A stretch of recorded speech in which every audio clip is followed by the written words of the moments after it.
Welcome, age of vintage society.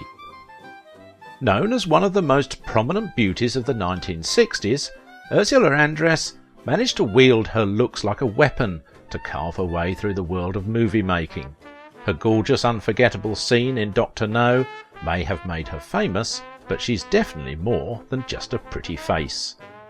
Why was Ursula Andress tracked down by Interpol at the age of 17? Make sure to watch the video until the end and leave your thoughts in the comments. If you are new here, join our wonderful community by subscribing to the Age of Vintage channel.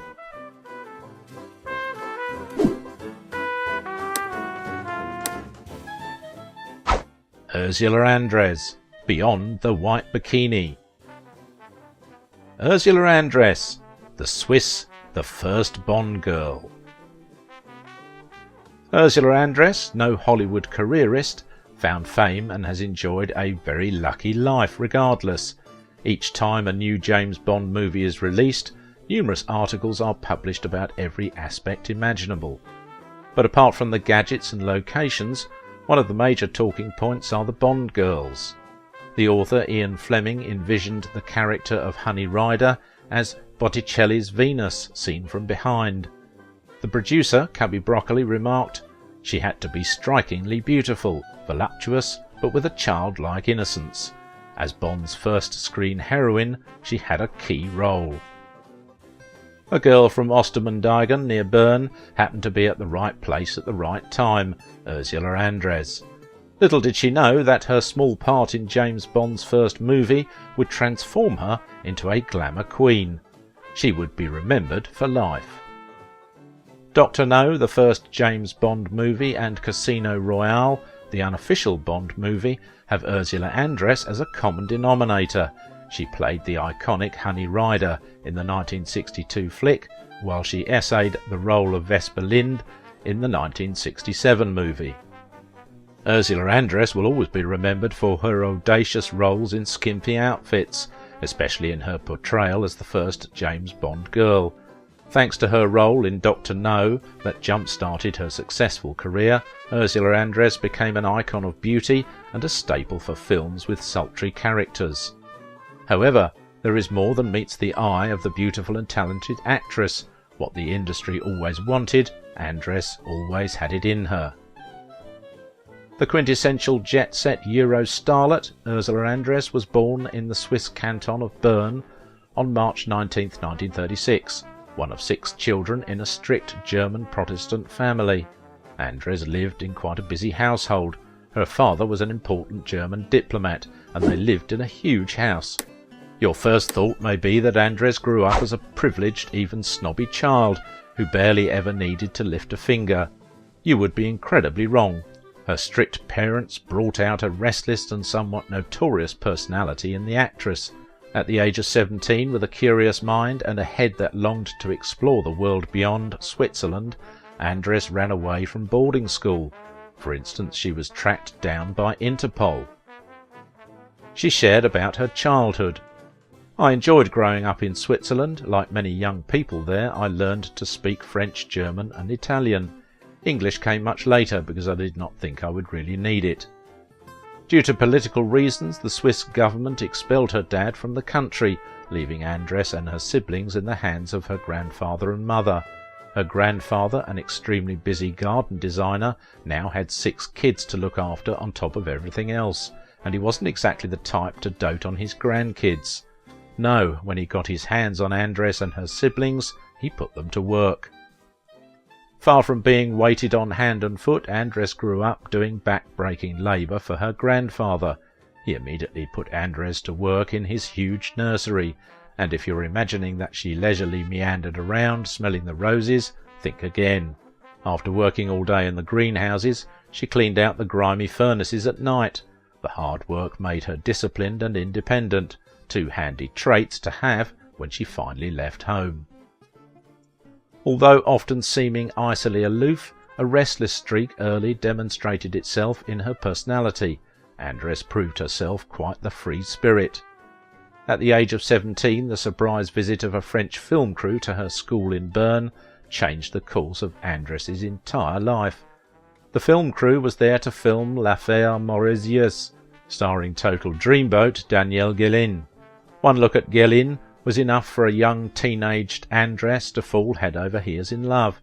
Guélin too ended up falling for Andres, but there was a sinister side to this fledgling relationship. You see, Guélin was 30 years old, over a decade older than Andres. Guélin also already had a wife. To say the vibes coming off this relationship were creepy is an understatement, and it worried Andres's mother to no end. Unfortunately, Andres was absolutely sure that Guélin was her one true love, and her mother simply could not change her mind. Unsurprisingly, Guélin turned out to be the kind of guy with a lot of personal baggage, exacerbated by his drug use. Shortly after their arrival, Guélin became way too much to handle, and Andres broke things off. Unfortunately, Andres didn't tell anyone about this, and when her family discovered she was AWOL, they didn't just contact the local authorities. No, they actually sent Interpol after her. Andres had absolutely no intention of going home, but with Interpol coming down on her head, she was in deep trouble. She managed to avoid them for a while by hiding out with Brigitte Bardot and film director Roger Vadim at the Hotel de la Ville, where Vadim claimed that they slept innocently naked 3 to a bed. The young teen couldn't dodge the Interpol agents for long, though. In Rome, she got by doing odd jobs such as nannying children. Even at a young age, however, her stunning beauty was undeniable, and she very quickly left the nannying jobs behind for something much more exciting. I used to work as a nanny and do other little jobs. One day I was at a party and I met a film producer. He offered me a screen test and then a part in a small film. In 1955, Andres, then 19 years old, some dude named Marlon Brando convinced Ursula Andress to try her luck in Hollywood and had a 4-month fling with James Dean, which gained her publicity. She did a screen test for Paramount Pictures and must have done a pretty darn good job, because they immediately offered her a 7-year contract. Although Andres didn't have much of a passion for acting, she set off for Hollywood. This turned out to be a terrible idea. Paramount forced her to study the movies of Greta Garbo and Marlene Dietrich, 2 of the steamiest actresses of their time, and sent her to, unsuccessfully, learn English from Audrey Hepburn's mother. She later said she felt like they had locked me up in a glass cage, and soon the free-spirited young lady rebelled. Andres eventually met and completely fell for John Derrick, a handsome actor and jack-of-all-trades in the movie business. Derrick returned the sentiment, despite Andres being only 19 and barely knowing any English. On top of that, Derrick was already married and had a family of his own. It was the beginning of a frankly strange relationship. Andres and Derrick married in 1957 and went on an extended 4-year honeymoon around the world. In that time, Derrick found Andres's lack of ambition for acting extremely baffling. He watched as Andres left Paramount for Columbia Pictures, only to continue to get no acting roles. He sat by as she rejected parts offered to her and refused to read scripts sent to her. It seemed as if nothing pleased Andres, until one fateful day in 1962. She left her career behind for a few years. It wasn't until 1962 that the Casino Royale actress landed a role in the first franchise of Ian Fleming's James Bond espionage novels, entitled Dr. No. Her smouldering good looks caused the producers to immediately hand Andres the part of the seductive Honey Rider, without even having met her in real life. They had good reason to rush, though. Filming was set to begin 2 weeks later. However, in typical Andres fashion, she refused to take the part. If it wasn't for another Hollywood legend, Andres may have never taken on her now iconic role. At a party, American actor Kirk Douglas, who was also a close friend, read the script of Dr. No to Andres out loud. She ended up loving the script and, at his urging, finally accepted the role. The fact that the movie was going to shoot in Jamaica definitely didn't hurt. Andres set off for the shoot, probably expecting to spend most of her time tanning. She didn't know that her entire life was about to change. She found herself a bit intimidated by the movie's big star, Sean Connery. Andress quickly realised that she had no reason to be shy. She and Connery not only had excellent chemistry on screen, but the two shared a bond, pun intended, off screen as well. Connery was very protective of the little-known beauty, and Andress soon relaxed around the set. With how demanding the role was for the amateur actress, Andress needed all the help she could get. Her unforgettable entrance, along with the movie's surprising success, turned Andress into an overnight movie sensation.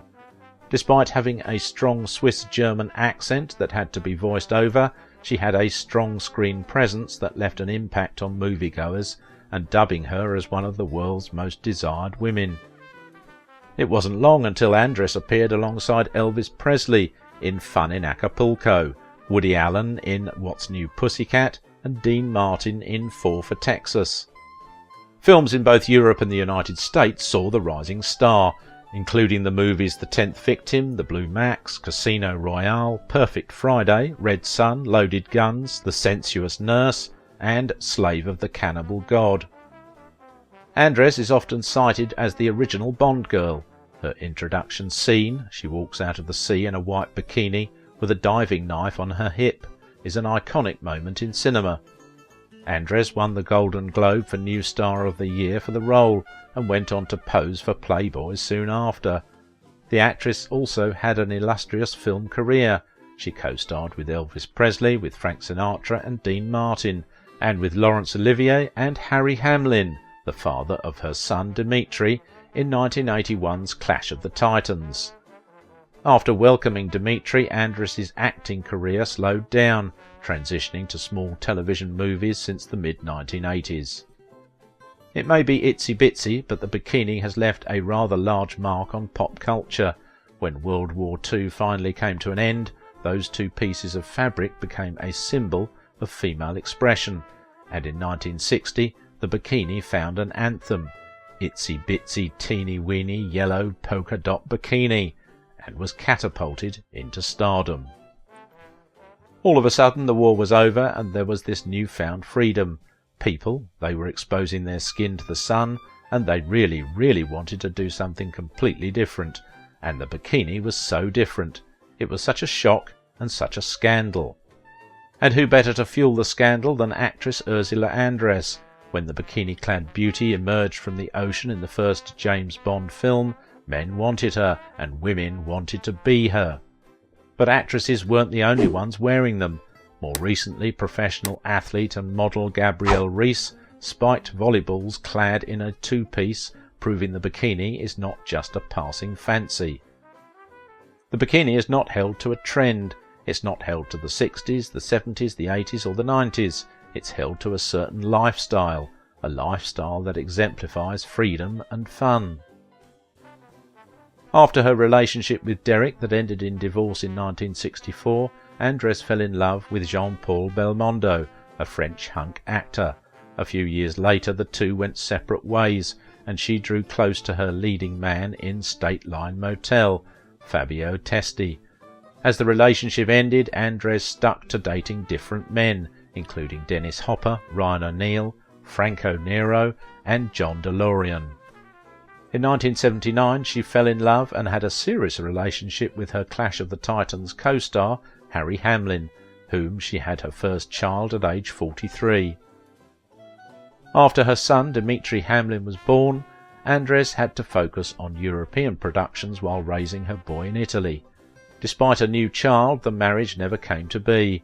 In 1983, just 3 years after the birth of their son, Hamlin left the budding family behind, wanting to concentrate on his career and unable to take Andress's possessiveness any longer. Andress spent the next couple of years bouncing from relationship to relationship, in between taking care of her son and working, before making a decision that caused many people to raise their eyebrows. Andress was retiring from acting, and her appearances in the media are few and far in between. But still, she's thankful for her acting career, which allowed her to have financial independence and the freedom to do whatever she wants with her life. If you liked this video, don't forget to give it a thumbs up, subscribe if you are new here, and if you want to support my work, please visit my Patreon page. Now it is your turn. What do you think about the life and legacy of Ursula Andress? The scene of Andress as Honey Rider rising out of the ocean in a little white bikini with a diving knife at her hip made Andress a fashion and cinematic icon upon Dr. No's release in 1962.